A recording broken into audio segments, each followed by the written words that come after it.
د نن ورځې لنډ مهم او تازه خبرونه. سلام ستړي مشئ، زموږ ژوند میډیا چینل ته پخیر راغلی. په خوست کې د شخصي دښمنۍ له امله د یوې کورنۍ 4 غړي په ډزو وژل شوي. ځایي خلک وایي دغه پیښه تېره شپه د خوست ولایت مرکز اړوند ماتون درش کلي کې رامنځته شوې ده.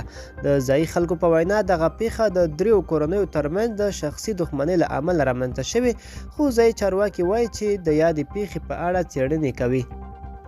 پولیسو په کابل ښار کې د چاودنې مخنیوی کړی. د کابل پولیس وایي د دغه ښار شپږمې ناحیې اړوند کارتیسي سیمه کې نن سهار یو ځای پر ځای شوی ماین کش او خنثی کړی دی. د ملي امنیت سلاکار حمدالله محب د چین د بهرنیو چارو له وزیر سره ټلیفوني خبرې کړي. د ملي امنیت شورا وایي په دغه ټلیفوني خبرو کې د چین د بهرنیو چارو وزیر وویل هیواد په افغانستان کې د سولې له خبرو د ملاتړ ترڅنګ یو خپلواک، آزاد او متحد افغانستان غواړي. نوموړي همدارا زیاته کړه په افغانستان کې د سیاسي جوړجاړي د حل یوازینۍ لاره ده. د مصالح علي شورا مشر عبدالله وایي د هیواد روان وضعیت ته په کتو د فاریاب وروستی وضعیت اندېښمن کړی.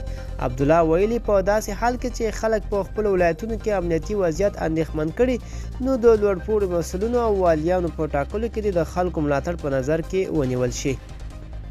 ملګرو، دا به زموږ چمتو شوی ویډیو. د لا ښکلې ویډیوګانو لپاره زموږ ژوند میډیا چینل سره اوسئ. تر بلې ویډیو خېژئ.